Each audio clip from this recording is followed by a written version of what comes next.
తెలంగాణలో ప్రజా ఆస్తులు పెంచినాం, ప్రజా ఆస్తుల యొక్క విలువ పెంచినాం. 4 ఎకరాల నోడు ధీమాతో ఉండే తెలంగాణలో కొద్దిగా డాంబర్ రోడ్డు కంటుకునే 4 ఎకరాల నోడు 50 లక్షల కాడికి అమ్ముతున్నా 2 కోట్లు, నాకు 2 కోట్ల శ్రీమంతుని అని చెప్పుకున్నాడు కాలర్ ఎగరేసుకొని. ఇవాళ ఏమైనాయండి భూముల ధరలు? కుప్ప ఊలిపోయినాయి. ఇంట్లో అమ్మాయి పెయింట్ ఉంటే ఎకరం అమ్మి చేద్దాం అనుకుంటే కొనే దిక్కులేదు సార్ అని కళ్ళకి నీళ్ళు పెట్టుకుంటారు ప్రజలు. ఇవాళ లేదు, ఒక ఎకరా కూడా అమ్ముడు పోతలేదు, ఇప్పుడు కొంటలేడు. దిక్కు లేకుండా అమ్ముకుంటే ఇష్టం వచ్చిన అడ్డమైన ధరలకు అమ్ముకోవాలి. సో ఈ అరాకిరి మాటలు చెప్పి అడ్డమైన హామీలన్నీ ఇచ్చి నీకు చేసాదగాక కేవలం రాజకీయ అధికారమే మా లక్ష్యం అనే పద్ధతిలో ఇచ్చి ఇలా ప్రజలను వంచి అటు రైతాంగాన్ని నేర్పిస్తున్నారు, పేద ప్రజలు నేర్పిస్తున్నారు, పేద విద్యార్థులు నేర్పిస్తున్నారు, రిటైర్డ్ ఎంప్లాయీస్ నేర్పిస్తున్నారు. పచ్చి అబద్ధాలు. కేసీఆర్ చేసిన అప్పులకు వడ్డీలు కట్టలేకపోతున్నావా? ఉతికింది కదా, ఈ చెంప ఆ చెంప వాయించింది కదా. ఎంత కడుతున్నారు? తీసుకున్న అప్పులు ఏంటంటే 2,90,000 కోట్లు మొత్తం కలిపి చెప్పారు కదా చాలా స్పష్టంగా.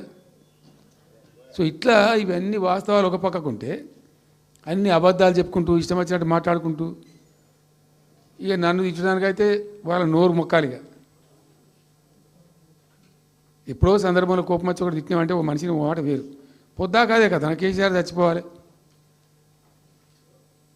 మాట్లాడినప్పుడల్లా ఎక్కడైనా మాట్లాడు, ఏ సందర్భంలో మాట, నువ్వు కాలేజీలో మాట్లాడు, లేకపోతే ఇంకో కాడ మాట్లాడు, స్కూల్ పిల్లల కాడ మాట్లాడు. గింత అక్కసు ఉంటుంది మనుషులకు.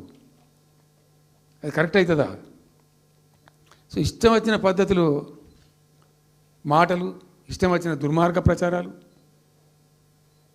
అన్ని పచ్చి అబద్ధాలు నోరు తెరిస్తే. రియాలిటీ వేరుంది, జరుగుతున్నది వేరున్నది, అన్ని రికార్డ్ అవుతున్నాయి ప్రజల్లో, అన్ని గమనిస్తున్నారు. సో కాబట్టి ఏదేమైనప్పటికీ పాలమూరు రంగారెడ్డి ఎత్తిపోతల పథకం విషయంలో ఎట్టి పరిస్థితుల్లో రాజీ పడం. ఈ ప్రభుత్వాన్ని నిద్రపోనీయం, కేంద్ర ప్రభుత్వాన్ని కూడా నిద్రపోనీయం.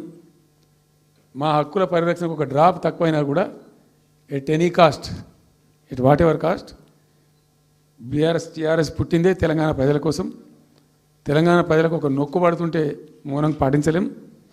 మీరు ఏం ఊరుకో ఏం చేసుకో. నాకు ఇన్ఫర్మేషన్ వచ్చింది, మీటింగ్ జరుగుతుంటే మరి 4 గంటలకు అయిపోవాలి లెక్క ప్రకారం. It was extended. 5 గంటలకే ఉత్తమ్ కుమార్ రెడ్డి ప్రెస్ మీట్ పెట్టిండు. మీకు కూడా వచ్చి ఉంటుంది ఇన్విటేషన్. ఎందుకు కేసీఆర్ కాగానే మనం ఇంకొక వరుస మళ్ళీ మొరగాలి.